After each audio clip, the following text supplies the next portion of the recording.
TRIAC. El TRIAC es un dispositivo semiconductor de disparo. Sus siglas TRI viene a ser de tiristor y AC de corriente alterna, es decir, es un tiristor para corriente alterna. Acá tenemos su simbología, ¿sí? Tenemos ánodo 1, ánodo 2 y una compuerta. ¿Sí? Se ve que tiene las flechitas para que indican para ambos lados, es decir que funcionaría igual con tiristor, nada más que circula corriente para ambos lados.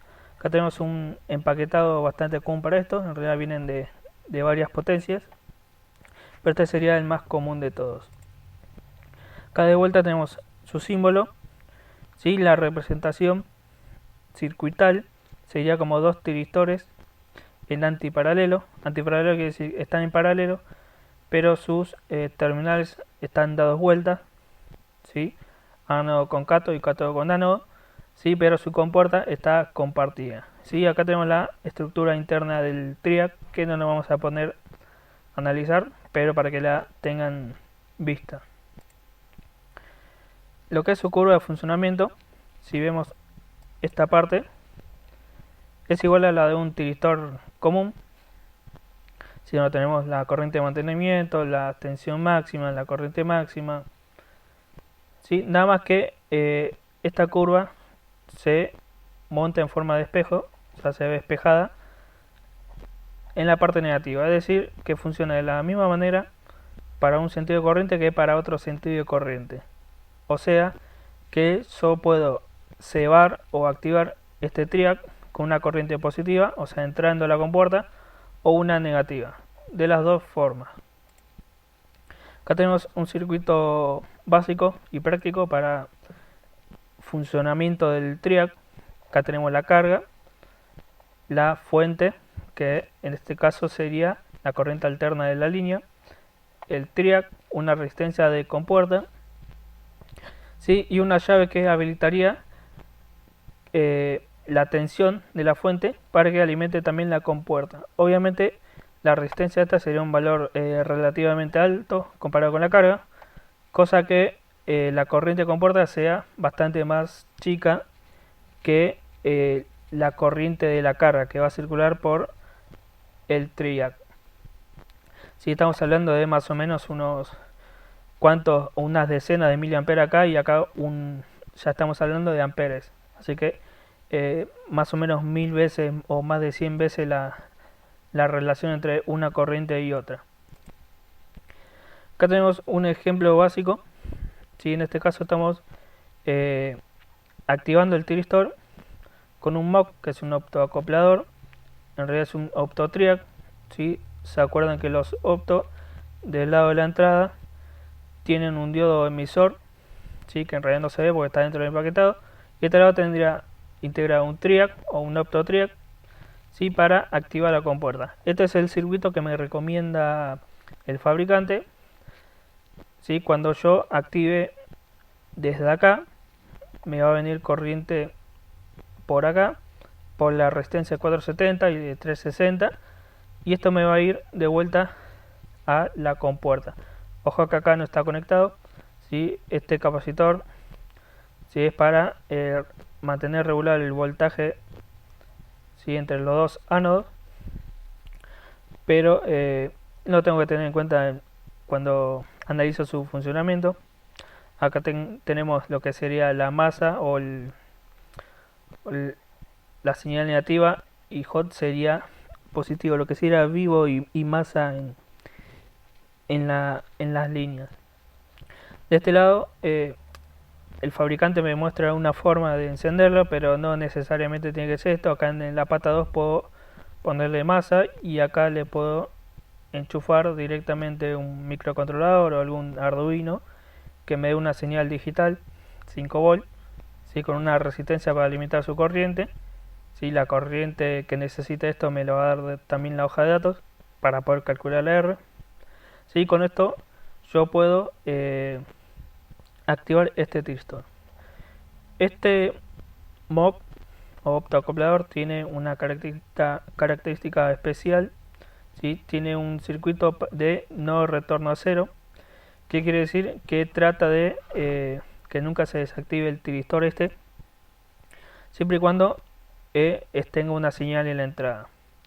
Es decir, sabemos que la señal senoidal, ¿sí?, va elevando su tensión de manera positiva hasta llegar a un valor pico, después baja hasta 0, ¿sí?, después eleva su tensión negativa hasta otro pico y luego vuelve a bajar hasta llegar a un 0 y luego se va repitiendo. Es decir, tengo varios ceros, la tensión llega a 0, ¿sí?, lo que hace que esa tensión 0 me desactive el triac, ¿no? Obviamente se va a activar cuando se esté elevando la tensión, porque esto funcionaría como una llave, pero cuando llega a 0 me va a desactivar el triac. Para que esto no suceda, este MOC lo que hace es producir una corriente, ¿sí?, cuando detecta cuando hay un 0, cuando hay 0 volt entre los bornes 6 y 4, y cuando pasa esto genera una corriente para que el triac no se desactive, ¿sí? Esto pasa siempre y cuando esto esté activado, es decir, acá no voy a necesitar un pulso, sino voy a necesitar una tensión constante para que el triac esté funcionando. Esta no es una manera de controlar la potencia, sino que es una manera de encender y apagar, es un on-off, ¿sí?, o todo prendido o todo apagado. Si yo quiero prender el triac, en realidad la carga, le tengo que poner 5 volt acá y dejar los 5 volt siempre todo el tiempo que yo quiera que esté encendida la carga. Acá tenemos otro circuito. En este caso sí voy a regular la potencia, voy a utilizar otro MOC, otro optoacoplador. En este caso no tiene ese circuito de cruce por cero, ¿sí?, que quiere decir que cuando llega a 0 no va a circular más corriente por acá, ¿sí? Acá tengo la tapa de control, que sería el microcontrolador o el Arduino, ¿sí? La dificultad que tiene esto es que no estén aparejados los tiempos de la señal del control y la señal de la senoidal. Para eso se le agrega un circuito comparador que me va a dar un testigo de cuando se hace el 0. Esto funciona de la siguiente manera. De acá viene la tensión senoidal, ¿no?, con un pico de 311 volt, ¿sí?, hablando de Argentina. Acá tengo un divisor de tensión, ¿sí?, tengo una de 100K y una de 1K, o sea, me está achicando 100 veces la tensión. Si estamos hablando de un pico de 3,11 volt, un voltaje bastante amigable con los amplificadores operacionales. Sabemos que manejan poca tensión en la entrada, ¿sí?, y este me va a comparar esa tensión que yo tomo de muestra con 0 volt, o sea, masa, que lo tomo de algún circuito de control fuera de este circuito. Este comparador está alimentado en su pata positiva con 15 volt, en su pata negativa con masa, ¿sí?, de tal manera que me lo tire tensión positiva o umbral positivo o 0, ¿sí?, y acá me va a salir la señal de testigo. Es decir, ¿cómo va a funcionar? Cuando esta tensión sea mayor a 0, ¿sí?, o sea, se esté elevando la tensión, tanto en la parte positiva o en la parte negativa, esta tensión va a salir una tensión positiva, ¿sí?, que va a depender de cuánto lo alimente, en este caso 15 volt. O sea, cuando acá haya tensión positiva o negativa, diferente de 0, lo que va a hacer, me va a tener una tensión positiva. Cuando llega al 0, lo que va a pasar acá, ¿sí?, es que esto me va a conmutar y me va a tirar un 0. Entonces yo ahí puedo detectar cuando la senoidal me llegó a 0 volt. ¿Sí? Acá lo podemos ver muy bien. Esto son las muestras del osciloscopio en rojo o rosa, depende cómo lo vean. Tengo la señal de alimentación, casi 311 volt de pico, ¿sí? Acá tengo lo que me caería en el divisor de tensión, la azul.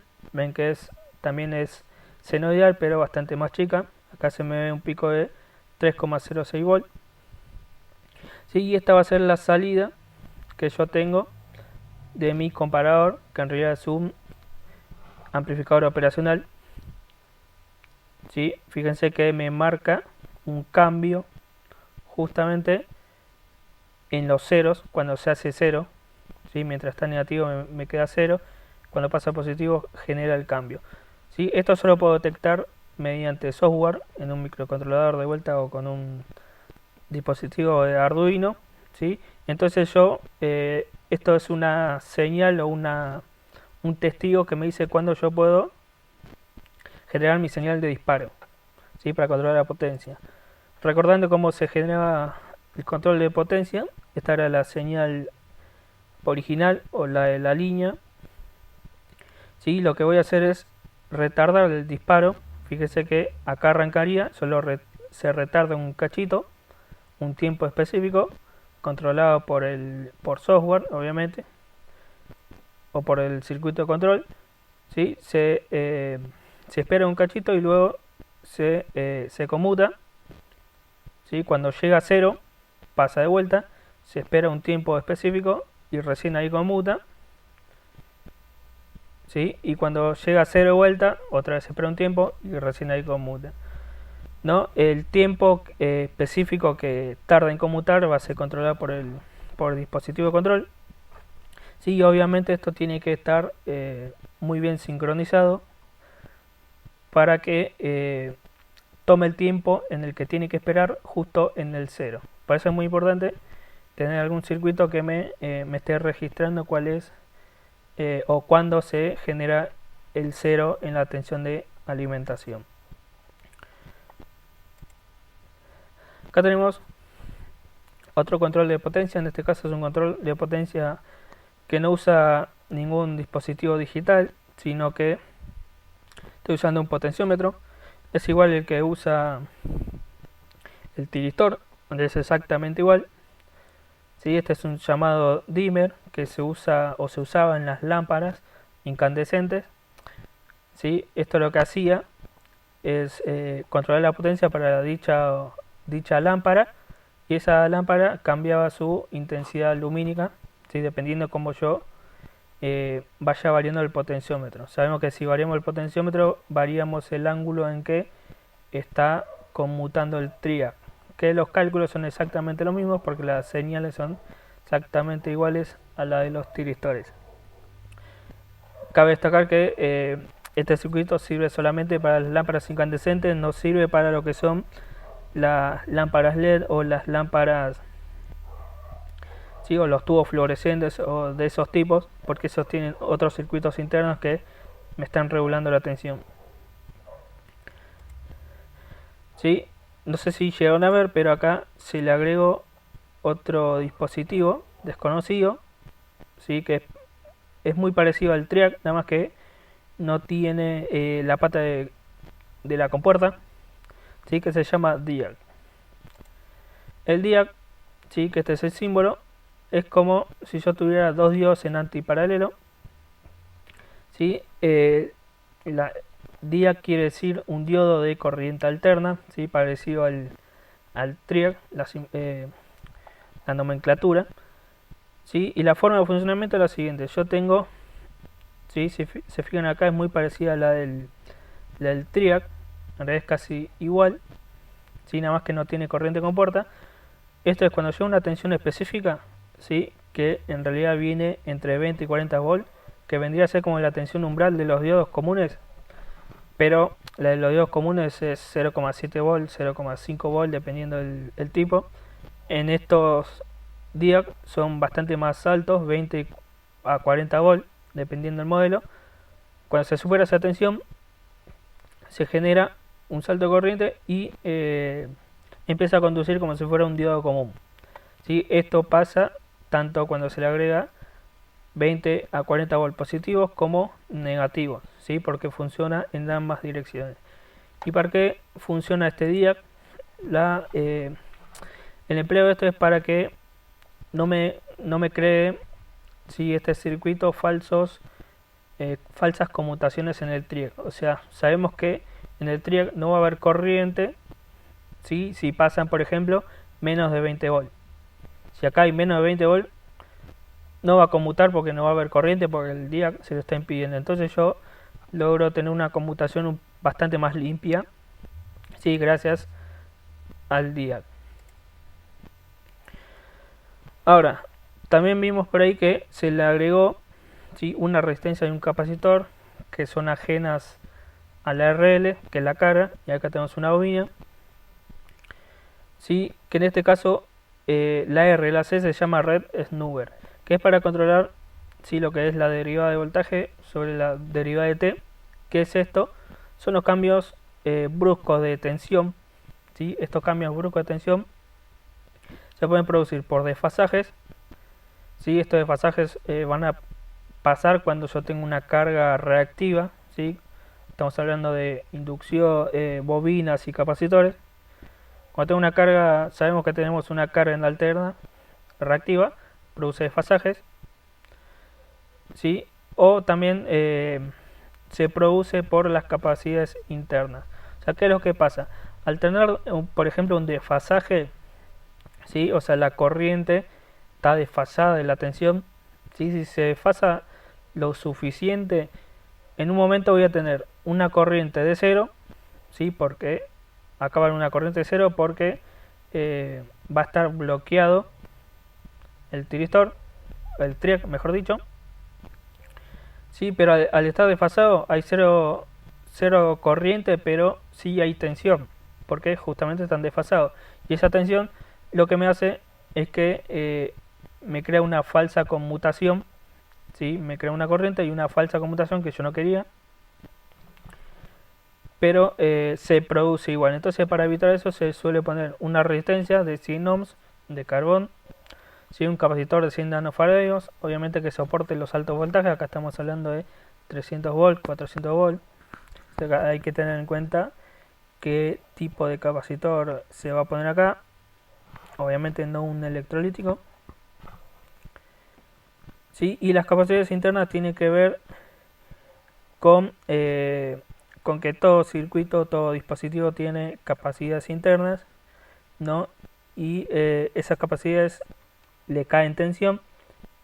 Esa tensión también depende de la frecuencia o la velocidad de variación, que es lo que dice esto de V sobre dt, la velocidad de variación del voltaje.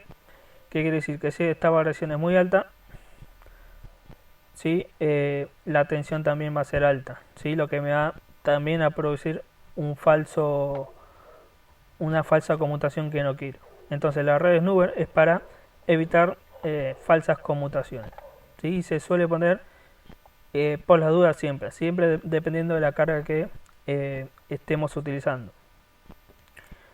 Ahora, después tenemos la bobina esta, una bobina en serie a la carga, ¿sí? Es una inductancia de algunos milihenry, ¿sí? Obviamente el calibre del hilo que se usa esta bobina tiene que ser adecuado con la corriente que va a pasar por acá, ¿sí? Y esto es para evitar los problemas que provoca la variación rápida de corriente, derivada de I sobre derivada de T.